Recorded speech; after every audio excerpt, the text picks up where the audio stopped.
Hi guys, welcome back to Chop's Garage. Saturday morning, we're straight back at it. Workshop around, get the red Ford Ka out. That's out on a test drive now. Drama last night. So I had two people want to see it. The first one didn't give me an appointment time. The second one asked for a specific time, so I gave them 10 o'clock when we start on a Saturday morning because Mike is in the house cleaning the AX for me. ASX, and we always go for a cooked breakfast at the log cabin on a Saturday morning before we start, so we open at 10. So yeah, drama, she wanted an appointment, so I gave her 10 a.m. The other person just said they were going to come in Saturday. So the second person, let's just say, before I come in, is the car still available? I said, yeah, but there's a viewing at 10 a.m. So I will let you know how it goes after that. She went, oh, did they have interest before I did? I said, no, they messaged me this morning. And she said, oh, well, how come she's seen it first? I said, well, because she's booked an appointment at 10 a.m. when I open. Well, when do you open? 10 a.m. Oh, right, I didn't know I had to book an appointment. I said, well, you don't. There's no requirement for you to book an appointment. Well, I should do that, and a lot of you are probably going to say below now I should do that. So there's no requirement for you to book an appointment, but this person specifically asked for the first appointment of the day, so 10 o'clock. So I'll have to let you know if they have it or not. So she's out on the test drive now. If she doesn't have it, the other young lady will. Now, obviously, now at 2,995, that Ford Ka is a screaming bargain. I'm going to make sure, shout at me now, James, stick to asking price because we've got that much interest. There's nothing to knock it down for at all. It's got a new MOT on it. It's in great nick. It's stupidly cheap. So, yeah, we'll see what happens with that. But this is the danger of this game, is you don't want to pay anybody off because someone else might not turn up. She could have not turned up this morning. So, yeah, I had to have a jig around to do that. Because I also want to move when Mike's finished cleaning the ASX, I want to photograph it and move it in, and then he's going to move on to the Nissan and get that photographed. Already had some bites of interest in the Nissan Qashqai, as you expect, but having driven that yesterday, very, very impressed. Drove it home and back last night. Really, really impressed with it. No knocks, bangs, squeaks, clangs, bonks, whatever you want. No noises like that at all. Changes gear lovely. The 1.8 diesel pulls really sweetly. It drives really, really nicely. Now, obviously, it's no Suzuki Swift for going through the corners or anything like that. But in this area of North Devon, if you want something that's going to give you a little bit more ground clearance, but still be cheap to run, that isn't always in four-wheel drive. You can run it in two-wheel drive. But then when the snow kicks in or the farmers get out and make those roads really, really muddy, you can bung it in the old four-wheel drive, and you've got full four-wheel drive as well. Nicely kitted out with the leather, the sat-nav. Really, as I say, first time of having to go in one of these, and I was very impressed with it. I really, really liked it.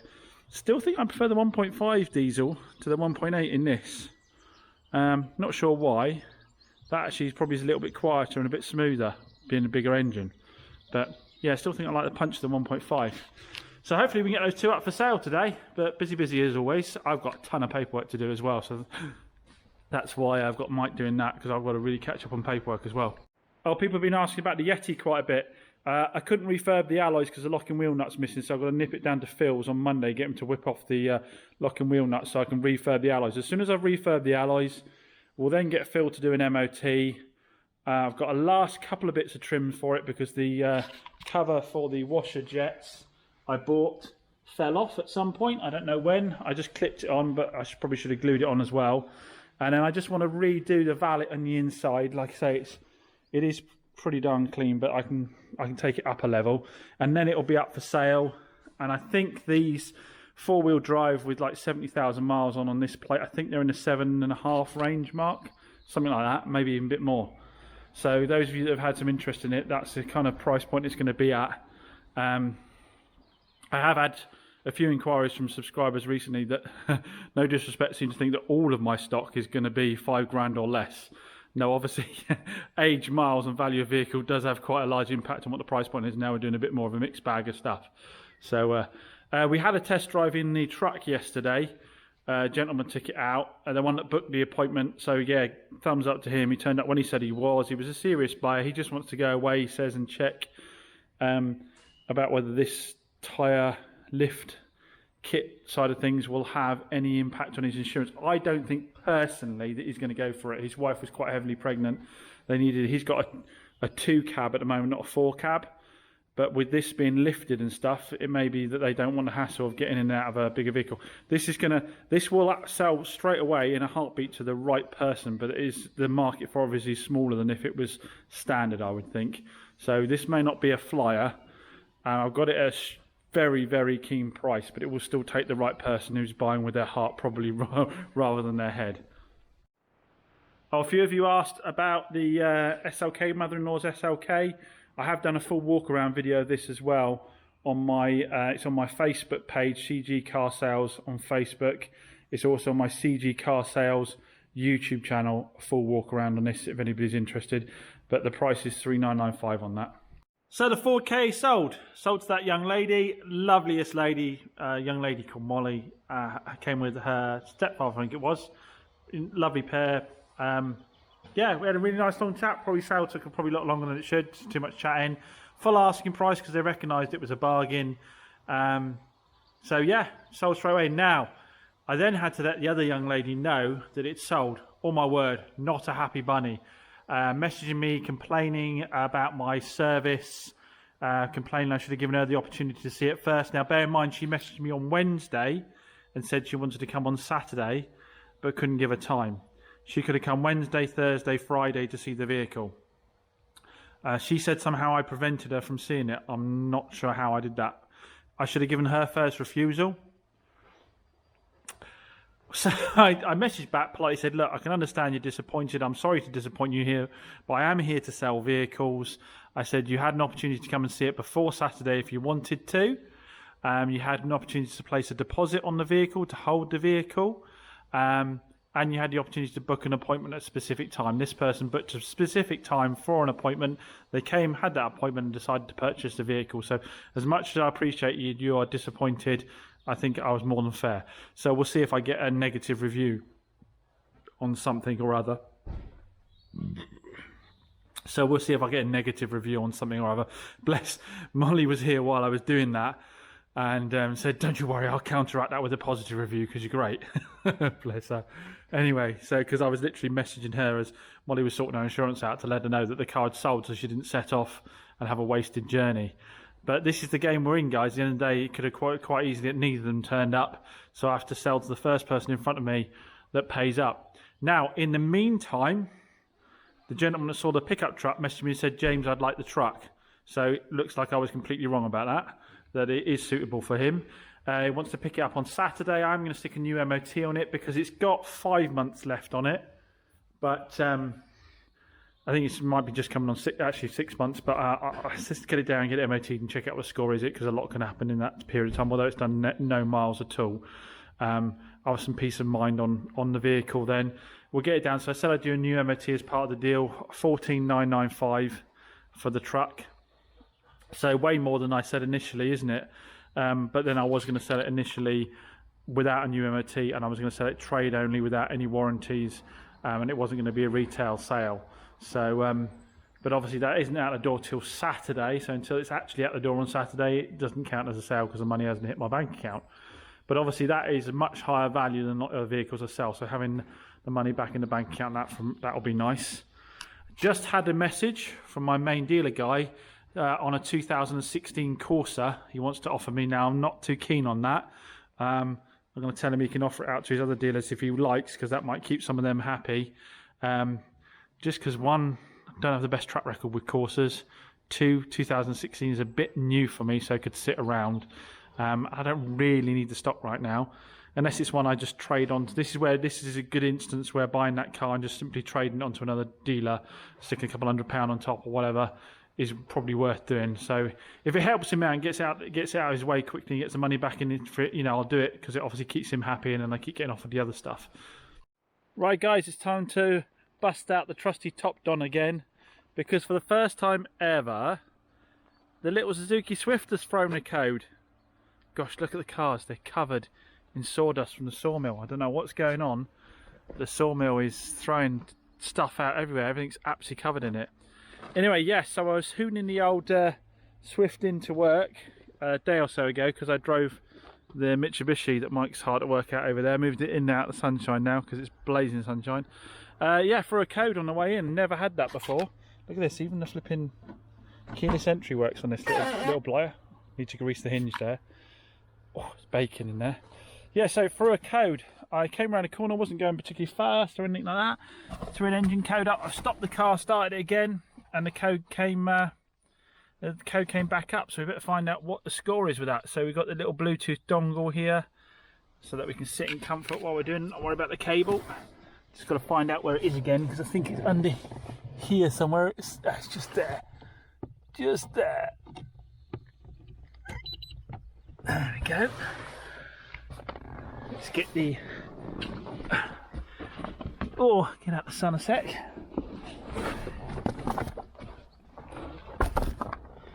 It's not often I keep the box for something. And we'll turn our top down on and see if it's anything serious or not. I've got a feeling it's not very serious because the car still runs really well. Get the scan started. Do an auto search. So let's get a health report on the go. We'll see what that comes back with. Do a little scan of the car. Okay, so we come back with a number of codes for stuff. Electronic power steering, don't give a monkey's about. Aircon, don't give a monkey's about. My airbags are okay. My anti-locking brakes are okay. You start chasing every code on a car this age, and you'll be chasing it forever and a day. The one I think is going to be the problem is the engine management code. So it says, oh goodness, catalyst system efficiency below threshold. We've got an oxygen sensor gone, haven't we? P0420. Report. I'm going to send that to myself. I'll send the whole report to myself. I'll send it to email. There we go. I'll send it to email, and then I can review that later on. That's the nice thing I like about it on this. Chops Garage inspection report.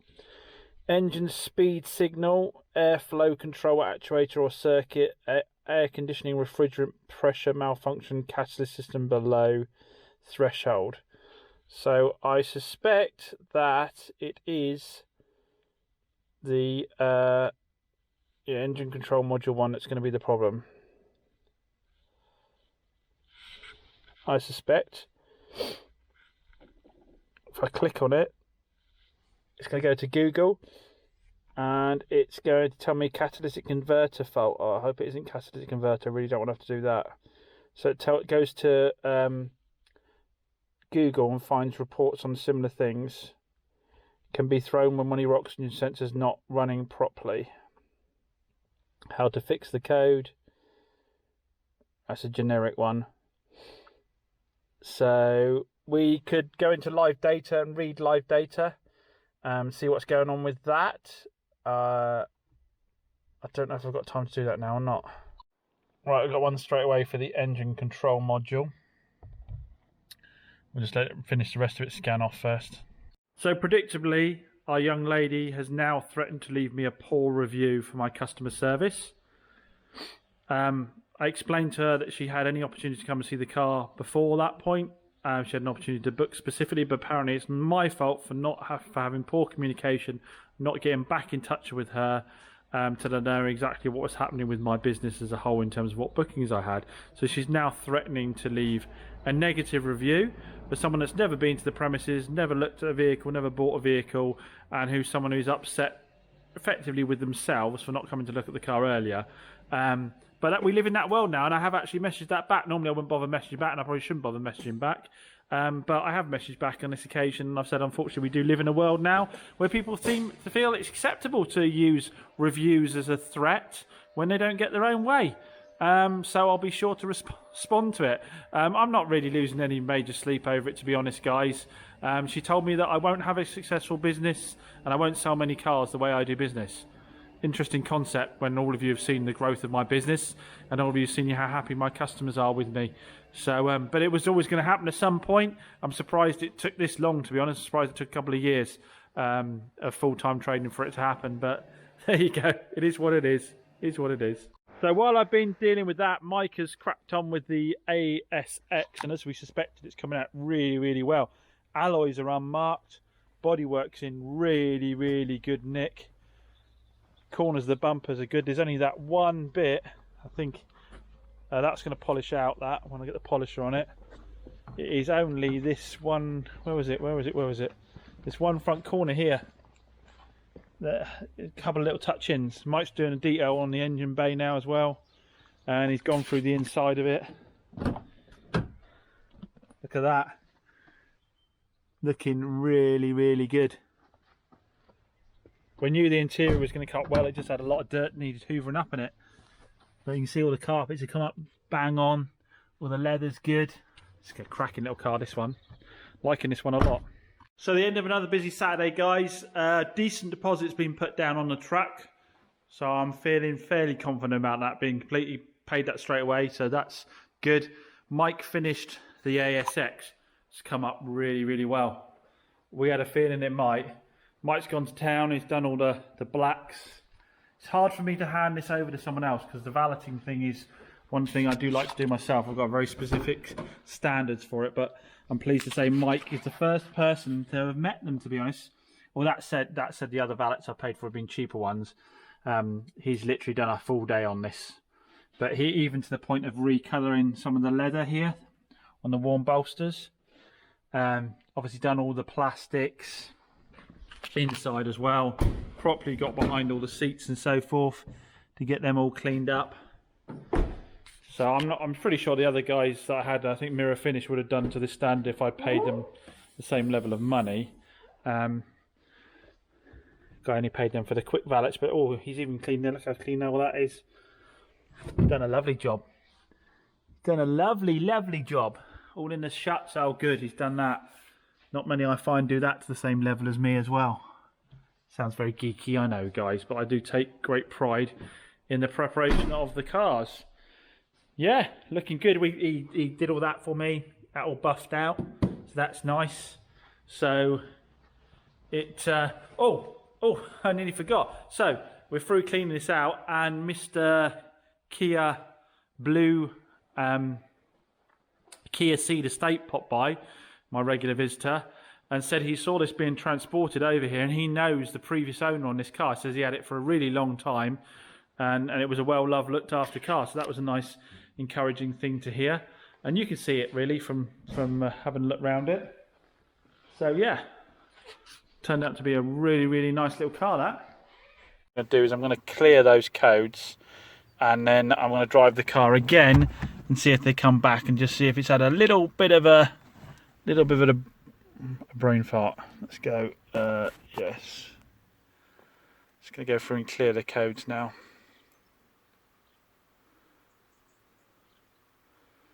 I got rid of the power steering one, or the AC one. Oh, sorry. Let's where's the best place to put it? Sorry for the reflection, guys. Okay, so let's start her up again and see what happens.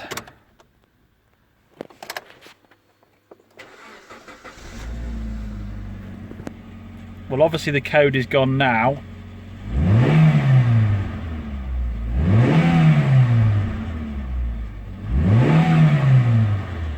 Yeah, I think we'll take it for a burn and see if the code comes back. If the code comes back, we'll plug it in again and we'll do a live data reading and see if we can see it's not producing any readings, and then we'll know if we need to whip one out. As always, big thanks to Top Done for sending out the unit. Yeah, really cool little thing to be able to take around with me and check cars over quickly. Guys, Top Done have got a sale on again on this unit, the BT800. This is normally $349, and from the 13th this month to the 20th, so 13th to 20th only, they're doing it for $261. So down from $349 to $261. So if you are looking to get a diagnosis machine, I do recommend these, and if you get it between the 13th and the 20th, you're going to get a decent discount there off it, nearly £100. So I'll put a link in the description down below. As always, I haven't got as much done as I wanted to get done. I was hoping Mike would be able to get the Nissan Qashqai valeted as well. I'm going to have to get straight onto that first thing on Monday morning. Give that a valet. Actually, I might bring that in here. That's more valuable. I don't want it sitting outside. Yeah, so I'll have to jump on that first thing Monday morning and get that cleaned. I've moved this offside so I don't get dirty over the weekend, because those chippings coming over are terrible, aren't they? Chipboard dust. So yeah, this will be ready for photographs. So first thing Monday, do a photo shoot on this now that Mike's got it to the stand. This stand, it's all ready for a photo shoot, so that's ideal. Get that done, get that up for sale. Then hop onto the Nissan Qashqai, get that cleaned. It's a lot cleaner than that, so it shouldn't take anywhere near as long. Get that in the showroom as well. Get that photograph. Get that in the showroom as well. Get the truck down for the MOT, and hopefully get the wheels off of the Yeti so we can get them machine polished. So yeah, decent Saturday. So obviously the 4K went straight away because it was already MOT'd and serviced and all that lovely stuff, so it was all ready to go. Anyway, just a quick little video of a little Saturday there. Hopefully you all enjoyed it. As I've been saying, you know, I've been trying to just do little quick bits of content for you all over the shop on what's been going on at the moment. Let me know if that's a format you like, rather than the sort of the previous videos where we focused on one vehicle, road test, checking it over, doing little bits of work on it. Let me know if you prefer this format of just quick snappy stuff as and when it happens. A little note, I want to say a massive thank you to all those subscribers that were paying for a paid membership. So there was an option with the channel I set up about a year ago where it was prompted really by YouTube. They'd send you these emails to set these things up, where you could pay a monthly subscription and you could get early access to the video. So those people were, you know, I uploaded the video and I might set it to go for like 8 o'clock in the evening or whatever. They were able to see it straight away. So there's a number of you that were supporting me with that paid membership. Really, really appreciated. So massive thanks to those who did, but I have decided to pull that now for a couple of reasons. One being that obviously with the time constraints, setting that up, letting it go early before everybody else could see it and making sure I honoured that contract by allowing other people to see it early was a bit of a time consuming or a bit of a restraint, because obviously I sometimes didn't get videos loaded up till late at night here. And getting it out early enough so those people got what they were paying for, to be honest, and I wanted to take that away from me. Also, people were just committed to this monthly fee, and then YouTube sent me something the other day to say that I qualified for the thanks button, which is below the little heart. I think it's got a dollar sign that says thanks on it. They sent me that I now qualify for that because you don't automatically qualify for it, and I've decided to drop the paid membership and then just put the thanks button down there, and then if anybody at any point wants to support the channel, they can just, you know, click on that and do whatever amount they want. There's no set amount. You can do whatever you want on that. By no means am I saying anybody has to do that. I will never charge people for watching my content. I can't control what YouTube do, but I will never personally charge. I've got no requirement for people to pay me money at all. I'm not asking for money. I just, you know, all the support you guys give me, I'm watching the videos, is, you know, massive thanks. But some of you haven't previously expressed a desire to do so. This I think just gives a bit more flexibility. So anyway, that's the reasoning for those of you that were paid subscribers. That's the reason I've pulled that, and just a massive thanks again for your support. Anyway, enough of that. Let's get home because Brooke wants to watch the Eurovision Song Contest with me. Things you do for your kids, eh? Catch you later. Thanks a lot. Bye.